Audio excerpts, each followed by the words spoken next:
ഇവിടെ വന്നിട്ട് ഒരു ദിവസം ഞാൻ എന്തൊക്കെയാണ് പഠിക്കുന്നത് എന്നൊരു വീഡിയോ ആണ്. അപ്പോൾ നിങ്ങൾക്കറിയാം ഞാൻ ഈ ഒരു LDC ടെസ്റ്റ് ഈ റീസെൻ്റായിട്ട് വാങ്ങിയൊരു ടെസ്റ്റാണ്. ഇതിനെക്കുറിച്ച് പറയുകയാണെങ്കിൽ ഇത് 2020 ഇറങ്ങിയ ലക്ഷ്യയുടെ കോപ്പി പേസ്റ്റ് കുറച്ച് കാര്യങ്ങളുണ്ട്. എന്നാൽ ചില കാര്യങ്ങൾ അഡീഷണലി ആഡ് ചെയ്ത് കയറ്റിയിട്ടുണ്ട്. മാത്സ് ഒക്കെ എടുക്കുകയാണെന്നുണ്ടെങ്കിൽ എക്സ്ട്രാ ആഡ് ചെയ്തിട്ടുണ്ട്. സ്കൂളിൽ SCERT മാത്സ് എന്ന് പറഞ്ഞ് പാഠഭാഗത്തിൻ്റെ പേരും നമ്പറും കൊടുത്തിട്ട് കുറച്ച് പേജസ് ആഡ് ചെയ്തിട്ടുണ്ട്. ഇംഗ്ലീഷും തലക്കേടില്ല, PQ കൊടുത്തിട്ടുണ്ട്.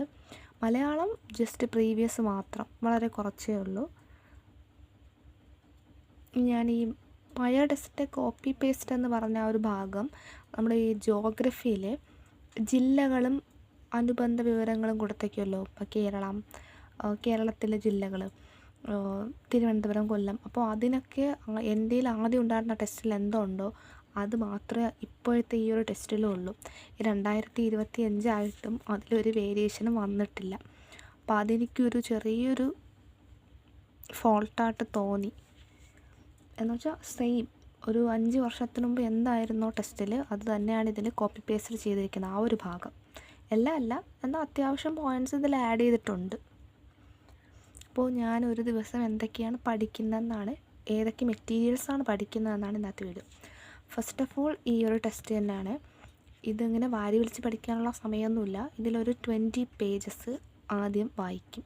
അതിപ്പോൾ ഈ ഓർഡർ അനുസരിച്ചാണ്. ഇപ്പോൾ ആദ്യത്തെ ഫസ്റ്റ് വോളിയം ഹിസ്റ്ററിയും ജോഗ്രഫി എക്കണോമിക്സും, സെക്കൻഡ് വോളിയം കോൺസ്റ്റിറ്റ്യൂഷനും ഇമ്പോർട്ടൻ്റ് ആക്ട്സും കേരള അഡ്മിനിസ്ട്രേഷനും ബയോളജി, ഫിസിക്സ്, കെമിസ്ട്രി, കമ്പ്യൂട്ടർ അങ്ങനെയാണ് പോകുന്നത്. പിന്നെ third art, culture, literature, sports, English, mathematics, Malayalam അങ്ങനെയാണ്. അപ്പോൾ സബ്ജക്റ്റ് സ്പെസിഫൈ ചെയ്തെടുക്കാൻ പറ്റില്ല, ഒത്തിരി പാടായിരിക്കും. സിലബസ് കവർ ചെയ്യാനും പാടായിരിക്കും.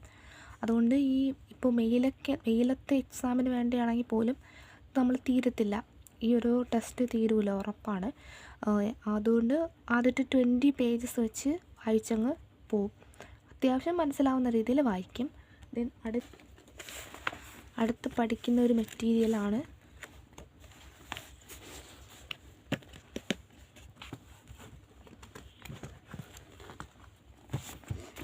തൊഴിൽ വാർത്ത.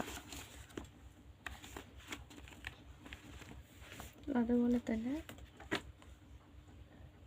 തൊഴിൽ വാർത്തയിലൂടെ നമുക്ക് കിട്ടുന്ന ഒരു വിന്നർ കോമ്പറ്റീഷൻ വിന്നർ. അത് പോരാഞ്ഞിട്ട് സെക്രട്ടേറിയറ്റ് അസിസ്റ്റൻറ്റിൻ്റെ ഫോക്കസ് ചെയ്തുകൊണ്ട് ഒരു കുഞ്ഞു ബുക്ക് വിന്നറിനെ തന്നെ ഇതുപോലെ ഇറക്കുന്നുണ്ട്. അതും വായിച്ച് കംപ്ലീറ്റ് ചെയ്യാറുണ്ട് ഒരു ദിവസം വെച്ച്, ഈ ഒരു ബുക്കും. പിന്നെ അത് കഴിഞ്ഞ സമയമുണ്ടെങ്കിൽ ഇതിൽ PQs ആഡഡ് ആണ്. തൊഴിൽ വീതിയിൽ PQs ഉണ്ട്. ആ PQ ചെയ്ത് നോക്കാൻ ശ്രമിക്കാറുണ്ട്. പിന്നെ അതിലും പ്രീവിയസും വിത്ത് എക്സ്പ്ലനേഷൻ ഉണ്ട്, അതും വായിക്കും. ചിലപ്പോൾ സമയം കിട്ടൂല ഇത് വായിക്കാൻ. അടുത്ത് SCERT ടെസ്റ്റാണ്. ഇതിപ്പോൾ മാറിയ 7ാം ക്ലാസ്സിൻ്റെ ടെസ്റ്റാണ്. പഴയ മാറാത്ത എല്ലാ ടെസ്റ്റും ഇതുപോലെ ഞാൻ കോപ്പി എടുത്ത് വെച്ചിട്ടുണ്ട്. എല്ലാം SCERT ആണ്. എല്ലാത്തിൻ്റെ SCERT എനിക്കുണ്ട്, എൻ്റെ കയ്യിലുണ്ട്. എന്നാൽ മാറിയതിൻ്റെ കുറച്ച് മാത്രമേ കിട്ടിയുള്ളൂ. പഴയ SCERT ആണ്.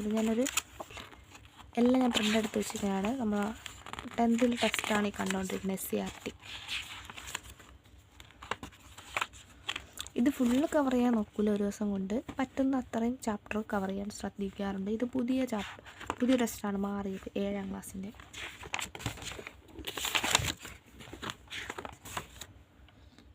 എന്നെ പറ്റുന്നതെല്ലാം ഞാൻ കവർ ചെയ്യാൻ നോക്കുന്നുണ്ട്. റാങ്ക് ഫയലിൻ്റെ ഒരു 20 പേജ് വെച്ച് കവർ ചെയ്യാൻ ശ്രമിക്കും, കംപ്ലീറ്റ് ആക്കാറുണ്ട്.